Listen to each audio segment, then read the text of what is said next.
6 مہینے بعد مجھے خواب آیا تھا، داخلہ ہو گیا ہے، بارش ہو رہی ہے، میں بیت اللہ کا طواف کر رہا ہوں، اور اللہ تعالیٰ نے یہ منظر پھر سیم حرم کے اندر ہمیں دکھایا۔ شیخ آپ کی پہچان مدرس کے علاوہ عامل یا راکی کے طور پہ بھی ہے، تو اس فیلڈ میں کیسے آئے؟ اور تو رات بھی جانتے تھے اچھا پڑھنی، اور انگلش بھی، اور اچھا زبیر علی زئی صاحب زہر بیر علی زئی صاحب، اور میں نے یہاں تک ان کے بارے میں سنا ہے کہ جس ڈکشنری کو ایک دفعہ دیکھ لیتے تھے دوبارہ دیکھنے نہیں پڑتی تھی۔ شیخ دوران علاج یہ جو اکثر عاملین کہتے ہیں جی موکل سے آپ کا یہ مسئلہ حل کروا دیا، یا یہ جو جنات سے کچھ کام کرواتے ہیں، تو اس کے بارے میں شرعی طور پہ؟ بہرکیف علامہ ثانوی ظہیر رحمہ اللہ کا مولانا ارشاد اللہ اثری کے بارے میں یہ کہنا کہ میری جماعت کے ابو ہریرہ۔ اساتذہ تعلیم کے ساتھ ساتھ تربیت پر کس حد تک ابھی فوکس کر پا رہے ہیں؟ السلام علیکم ورحمۃ اللہ وبرکاتہ۔ نہج اسٹوڈیو کے پروگرام بزم علماء کی ایک نئی ایپیسوڈ میں ہوں حافظ خبیب۔ ناظرین، جیسا کہ آپ جانتے ہیں کہ اس پروگرام کا مقصد نوجوانوں تک، خاص کر جو دینی علوم حاصل کرنے کے لیے مدارس میں موجود ہیں، یا وہ لوگ جو دین کی راہ پہ چلنے والوں کے لیے یا اس فیلڈ کو چننے والوں کے لیے جو آزمائشیں ہیں ان کے بارے میں جاننا چاہتے ہیں، وہ اس پروگرام سے استفادہ کر سکیں۔ تو آج ہمارے ساتھ جو شخصیت موجود ہیں یہ مدرس ہیں جو جامعہ رحمانیہ کی ایک شاخ ہے، جامعہ بیت العتیق، فضیلت الشیخ مولانا شفیع طاہر صاحب حافظہ اللہ، فاضل مدینہ یونیورسٹی۔ ان سے انٹرویو کا آغاز کرتے ہیں۔ السلام علیکم ورحمۃ اللہ وعلیکم وبرکاتہ۔ السلام ورحمۃ اللہ۔ کیا حال ہے شیخ؟ ٹھیک ٹھاک ہیں؟ خیریت سے؟ الحمدللہ، جزاک اللہ۔ شیخ سب سے پہلے اپنا بنیادی تعارف کروائیں، کچھ خاندانی پس منظر کے بارے میں ناظرین کو آگاہ فرمائیں۔ مختصر شیخ خبیب صاحب یہ بات ہے کہ میرا نام محمد شفیع طاہر ہے، میں ڈوگر برادری سے ہوں، ضلع قصور شام کوٹ نو کے نواحی گاؤں چا بہلاڈے والا، وہاں میری جائے پیدائش ہے۔ اور میرے خاندان میں مجھ سے پہلے اس فیلڈ کے اندر، دینی تعلیم کے اندر، میرے بڑے بھائی حافظ احمد دین موجود تھے۔ انہوں نے ڈاکٹر عبید الرحمن محسن کے والد محترم مولانا یوسف راجو والوی رحمہ اللہ، ان کے مدرسے میں حفظ قرآن کیا تھا، اور دارالحدیث اوکاڑا سے سند فراغت حاصل کی تھی۔ پھر مولانا قاری رسول نگری رحمہ اللہ، وہاں وہ تجوید پڑھی تھی۔ تو یہ ہمارا خاندانی پس منظر۔ ہم 7 بھائی تھے، 7 کے 7 ان میں سے 2 بھائی دین کی لائن میں تھے، 5 بھائی زمیندارے میں تھے۔ والدین بھی دینی تعلیم نہ ہونے کے باوجود الحمدللہ وہ دین پر عمل پیرا تھے۔ صحیح۔ قرآن والدہ پڑھی ہوئی تھیں، صبح و شام میں نے اپنی والدہ کو دیکھا کہ وہ صبح اور عصر کے بعد تلاوت کرتی تھی۔ یعنی کہ پریکٹسنگ مسلمان جیسے۔ والد صاحب نمازی تھے؟ والد صاحب نمازی تھے، بلکہ تہجد کی نماز میں اٹھتے تھے، اور تہجد کی نماز میں جیسے وہ ذمہ دار تھے، اپنے کام کاج میں جت جاتے، اور روزہ تہجد کے وقت ہم کھیت میں بیٹھے ہیں نا، کھیت کھلیان میں، وہاں سے بیل جو ہل چلاتے ہیں نا زمین کے اندر، بیلوں کے ذریعے نفلوں کے تہجد کے وقت بیل جوڑ لیتے تھے ہل چلانے کے لیے، اور جب روزے کا ٹائم ہوتا تو روزہ رکھنے گھر آ جاتے، روزہ رکھ کے پھر چلے جاتے، نماز پڑھ کے پھر بیل چلاتے۔ تو زمیندارہ ہمارا بنیادی طور پر پیشہ ہے۔ تو شیخ جو آپ کے بھائی ہیں سب سے پہلے وہ اس فیلڈ میں آئے یا دینی تعلیم؟ الحمدللہ حافظ احمد دین حافظ اللہ ابھی بھی حیات ہیں، ان کا بیٹا لخت جگر ماشاءاللہ حفظ کر رہا ہے۔ تو وہ مجھ سے پہلے اس میدان میں تھے۔ کچھ ان کے اعمال کو، کچھ اخلاق کو دیکھ کر ہم رغبت ہوئی، کچھ خطبے سن کر، کچھ درس و تدریس سن کر، کوئی تراویح پڑھاتے تھے گاؤں کی مسجد میں، اس سے رغبت و شوق پیدا ہوا۔ بنیادی طور پر جیسے میں نے آپ کو ذکر کرنے لگا ہوں، اسکول کے استاد قاری محمد صابر حافظہ اللہ رحمہ اللہ، وہ فوت ہو گئے ہیں، وہ جامعہ سلفیہ اسلام آباد سے فاضل تھے۔ انہوں نے ہمارے اندر یہ دینی تعلیم حاصل کرنے کا جذبہ پیدا کیا تھا۔ اللہ ماشاءاللہ وہ واقعتاً مربی تھے، عالم تھے، کیونکہ دائی اور مربی جہاں ہوتا ہے، جس کے اندر جذبہ ہوتا ہے، وہ اپنے پودے لگا لیتا ہے، افراد تیار کر لیتا ہے۔ تو میں زور کی اذان کہتا تھا اسکول میں، اور وہ جماعت کراتے تھے. اللہ پورا سکول نماز ظہر کی پڑھتا تھا. تقریباً 1000 طالب علم تھا. اللہ بجنوری صاحب رحمہ اللہ وہ ماشاءاللہ ذوق والے بندے ہیڈ ماسٹر تھے. تو سارے ٹیچر اسکول طلبہ مجبور اور پابند تھے. تو یہ اعزاز وہاں الحمدللہ اہل حدیث بہت سارے ٹیچر تھے اسکول کے اندر. حاجی نذیر صاحب رحمہ اللہ، قاری صابر صاحب، اور بھی میرے اساتذہ میں سے کئی اہل حدیث تھے. یہ سعادت قیادت کی ضلع قصور کے اسکولوں میں اکثر الحمدللہ اہل حدیثوں کو اللہ نے دی ہوئی ہے. ابھی بھی ابھی بھی جاری ہے. اب بھی وہاں مسجد الحمدللہ بن رہی ہے. تو قاری صابر صاحب جماعت کراتے تھے. میں اذان کہتا تھا. قاری صابر صاحب نے 4 سال ہمیں اسلامیات لازمی، اختیاری، عربی پڑھائی. اس دوران انہوں نے خوب ہمارے اندر جذبات دینی تعلیم کا، مدارس کی تعلیم کا، حدیث نبوی کا، قرآن مجید کی تفسیر سیکھنے کا وہ ہمارے اندر پیدا فرمایا. شیخ آپ نے جب یہ دینی تعلیم حاصل کرنے کا آغاز کیا تو دنیاوی تعلیم آپ نے حاصل کی؟ ہاں الحمدللہ میں میٹرک کر چکا تھا. میٹرک کے بعد جامعہ رحمانیہ گارڈن ٹاؤن برکت مارکیٹ میں داخل ہوا تھا. لیکن یہ سفر میرا زیادہ دیر جاری نہیں رہ سکا. میں نے میٹرک کے بعد چھوٹی عید سے لے کر بڑی عید تک 2.5 ماہ تقریباً پڑھا. لیکن جہالت اور جیسے بس کہہ لیجئے کہ علم نہ ہونے کی وجہ سے، جیسے نظریاتی طور پر اب بھی لوگ مفلوج ہیں کئی کہ ہم کھائیں گے کہاں سے، دین پڑھ کے کیا بنیں گے، مولویوں کو کون پوچھتا ہے، روزی روٹی کون کمائے گا. گویا کہ روزی روٹی کمانے والے مولوی نہیں ہیں، اور مخلوق ہے کوئی. تو یہ نظریہ کچھ خاندان کے، ہمارے خاندان کے افراد میں بھی موجود تھا. اچھا. تو انہوں نے مجھے روک دیا. انہوں نے کہا کہ آپ سکول پڑھیں، ہم آپ کو فوج کے اندر بھرتی کرائیں گے، آپ کیپٹن بنیں گے، جنرل بنیں گے، اور بڑے عہدے دار بنیں گے، اور بڑی کمائی آئے گی. تو پابندی لگا دی، سخت پابندی لگا دی کہ آپ مدرسے میں نہیں جا سکتے. میں جب میٹرک کر کے آیا تھا تو میں گھر سے نس کے آیا تھا، بھاگ کے آیا تھا. اچھا. ہاں جی. حتیٰ کہ میرے بھائیوں کو پتہ چل گیا. انہوں نے دیکھا کہ میں چھت کے اوپر بیٹھا ہوا تھا. آپ کو پتہ پہلے بسوں کے چھتوں کے اوپر لوگ بیٹھتے، لاریاں ہوتی تھیں. وہ لاری کے اوپر میں بیٹھا تھا. تو میرے بھائیوں نے دیکھ لیا. انہوں نے کہا تو کسے چلے ہیں؟ میں کہا جی میں تو مدرسے چلو نہ لائے تھلے. انہوں نے مجھے نیچے اتار دیا. تو کار چال تو اسی لگے آنے. میں چھوٹا تھا، وہ بڑے تھے، مجھے مارنا ضروری تھا. تو میں مولانا منشا صاحب، ابھی حکیم منشا صاحب شام کوٹ کے اندر زندہ ہیں، ان کے پاس رات ٹھہر گیا. صبح انہوں نے مجھے پھر دوبارہ بس پہ اٹھا دیا. تو وہ ساری رات ڈھونڈتے رہے؟ وہ ڈھونڈتے رہے. میں نے ان کو کہا کہ صبح بتا دینا کہ میں مدرسے میں چلا گیا ہوں. اس وقت یہ فون اتنے نہیں تھے، بس وہ دوسرا گھمانے پٹسل نمبر ہوتا تھا. تو لاہور آ کے ایک ہی جامعہ لاہور اسلامیہ گارڈن ٹاؤن میں فون تھا. وہاں سے میں نے حاجی منشا کو فون کیا. ہمارے گاؤں میں تو فون تھا ہی نہیں. تو انہوں نے اطلاع بھیج دی کہ آپ کا بیٹا مدرسے میں پہنچ گیا ہے، آپ ٹینشن نہ لیں. اس طرح میں بھاگ کے مدرسے کی تعلیم کے مدرسے میں آیا تھا. جی. تو شیخ یہ پھر مدرسے کی تعلیم آپ نے شروع کر دی، تو کون کون سے استاد کرام تھے جن سے آپ نے استفادہ کیا؟ میں نے الحمدللہ نحو جو بنیادی اور اساسی گرامر کی کتاب ہے، اپنے ماڈل استاد مولانا محمد رمضان سلفی صاحب جو اس وقت شیخ الحدیث رحمہ اللہ ہیں، جو قاری عبدالسلام عزیزی کے پاس بھی ہیں، اور جو کہ سینٹر میں بھی شیخ الحدیث ہیں، اور صحیح بخاری کی شرح بھی لکھ رہے ہیں. ان سے پڑھی ہے. مولانا شیخ مدنی صاحب سے فقہ پڑھی ہے. قاری عبدالحلیم صاحب سے صرف پڑھی ہے. اور اسی طرح اور بھی اساتذہ کرام سے استفادہ کیا. تو لیکن یہ میں ذکر کر دوں آپ کو کہ صرف 2.5 مہینے فیض جاری رہ سکا. اس کے بعد مجھے اسکول سے، مدرسے سے زبردستی روک دیا گیا، اور کالج، ڈگری کالج پتوں کی میں زبردستی داخل کرا دیا گیا فیملی کی طرف سے. فیملی کی طرف سے. اور 2 سال میں گورنمنٹ کی جو بسیں لگی ہوتی تھیں ان کے ذریعے گورنمنٹ کالج میں جاتا رہا.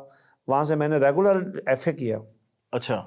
یہ اگرچہ کرہن تھا لیکن میری فیملی کے افراد کا تقاضا تھا. اس میں والدہ محترمہ کو تو اندازہ نہیں تھا، لیکن وہ بھائیوں کی وجہ سے مجبور تھیں. والد صاحب کو بالکل پتہ نہیں تھا دینی تعلیم کا کہ عالم کیا ہوتے ہیں. برکہ میں نے 2 سال ڈگری کالج پتوں کی میں ایف اے کیا. پھر اس دوران میں نے اپنی والدہ اور بھائی اور والد ان کے ذہن کو اس طرح بدلا کہ جو واقعہ کالج میں ہوتا یا رستے میں پیش آتا میں اس کو تھوڑا سا نمک مسالہ لگا کے بڑا چڑھا کے مبارکے کے طور پر اس لیے بیان کر دیتا تاکہ میرے عزیز و قارب رشتہ دار جو بہن بھائی ہیں نا سارے وہ کالج کی تعلیم سے دور ہو جائیں اور میرا رستہ جو دینی تعلیم کا ہے وہ آسان ہو جائے. تو مثلا میں ذکر کروں کہ ایک دن گولی چل گئی اور کالجوں میں گولی چلنی ایک معمول تھا. ہاں اس دور میں تنظیمیں ہوتی تھی نا کالجوں میں, طلباء تنظیمیں ہوتی تھی, ابھی تو پابندی لگی ہاں ہوئی ہے. جی اب تو پابندی الحمدللہ. خاص کر جو ATI تھی وہاں بڑی متشدد تنظیم تھی اور وہ روزانہ 9 لیکچر 9 کلاس بائیکاٹ کا ڈنڈورا پیٹیں اور جناب ڈرامے بازی کریں. تو میں نے اپنی والدہ کو کہنا کہ امی جان آج تو گولی میرے کان سے گزر گئی ہے. تو والدہ کی جو ممتا ہے وہ آپ کو پتہ ہے کہ کس قدر وہ بیٹے جتنے بھی ہوں ان کے لیے تو سارے ہر ایک کے لیے ایک وہ تکلیف ہوتی ہے. پھر میں کبھی ٹھنڈک لگ جاتی, کبھی ایکسیڈنٹ کا مسئلہ, کبھی کوئی. میں نے 2 سال تو دور کی بات ہے 6 مہینے کے اندر اپنے والدین اور بھائیوں کا ذہن بدل دیا. انہوں نے کہا کہ بابا یہ تو تعلیم مکمل کر لیا ایف اے کے بعد آپ کو زیادہ ہے. پھر میں دوبارہ الحمدللہ گارڈن ٹاؤن برکت مارکیٹ میں آ گیا. تو میرے مربی استاد مولانا محمد شفیق مدنی صاحب حفظہ اللہ, انہوں نے مجھے ایف اے کا جب سند ڈگری دیکھی انہوں نے مجھے پہلی کلاس چڑھوا دی, دوسری میں داخل کیا اور دوسری میں ممتاز پاس ہوا, میری کوئی نہ کوئی پوزیشن بھی آ جاتی تھی. پھر تیسری بھی چڑھوا دی, چوتھی میں داخل کر دیا. چوتھی کے بعد الحمدللہ اللہ تعالیٰ نے راستے آسان کر دیے. تو آپ کیا سمجھتے ہیں کہ یہ کلاس چھڑوانے کی وجہ کیا تھی؟ بس آپ کی ایج بڑی تھی یا پھر نہیں وہ وجہ یہ تھی کہ میں الحمدللہ ایک تو اللہ کی توفیق سے ایف اے کر چکا تھا. یہ تعلیم ایف اے بندہ جب کر لیتا ہے میٹرک کر لیتا ہے نا تو آسان ہو جاتی ہے. یہ اساسی اور بنیادی ضرورت ہے. اگر طالب علم BA کر چکا ہو تو ثانوی کا نصاب اگر دلچسپی سے پڑھتا ہے تو 1-1.5 سال کے اندر وہ کور کر لیتا ہے. اچھا صحیح کیونکہ یہی چیزیں اسکول میں یہی چیزیں ادھر ہیں, ہاں جی ریپیٹ ہو رہی ہوتی ہے اور وہ بڑی جلدی ان کو پک کر لیتا ہے, سمجھ لیتا ہے. الحمدللہ میں نے ایف اے کیا ہوا تھا تو ایف اے والوں کو سارے کو ہی ایک میرے ساتھ نہیں تھا یہ امتیاز, سب کو استاد جی رغبت دیتے کہ آپ اپنا ٹائم بچا لیں. تو الحمدللہ اس طرح سب لوگوں کا فائدہ ہو جاتا تھا. اچھا شیخ, عموماً دیکھا گیا کہ ادھر جو والدین بچوں کو مدرسے کی دینی تعلیم دلوانا چاہتے ہیں وہ بچے کو عموماً 7-8 سال کی عمر میں حفظ کے لیے بھیج دیتے ہیں. جی وہ ادھر پڑھتا رہتا ہے, جو تو چل جاتے ہیں تو چلو وہ پورے حفظ قرآن بن جاتے ہیں, پھر وہ درس نظامی میں چلے جاتے ہیں.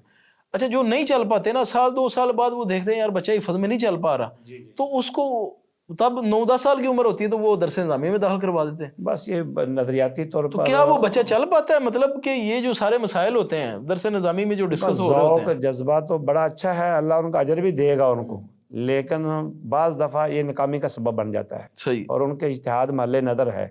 میں سمجھتا ہوں اگر حفظ کے بعد بچے کی منزل پختہ ہو جائے تو پھر بچے کو کم از کم میٹرک کا موقع دینا چاہیے, کم از کم. صحیح. دنیاوی تعلیم لازمی, دنیاوی تعلیم لازمی اور ضروری ہے, اور اس کے دوران تربیت بھی رکھے, ذہن بھی دینی تعلیم کی طرف مائل رکھے. بچے کی نماز, اخلاق, سوسائٹی, معاشرہ اس کو نگرانی کرتا رہے. ایسا نہ ہو کہ وہ آوارہ ہو جائے اور غیر اخلاقی لوگوں کے ہتھے چڑھ جائے.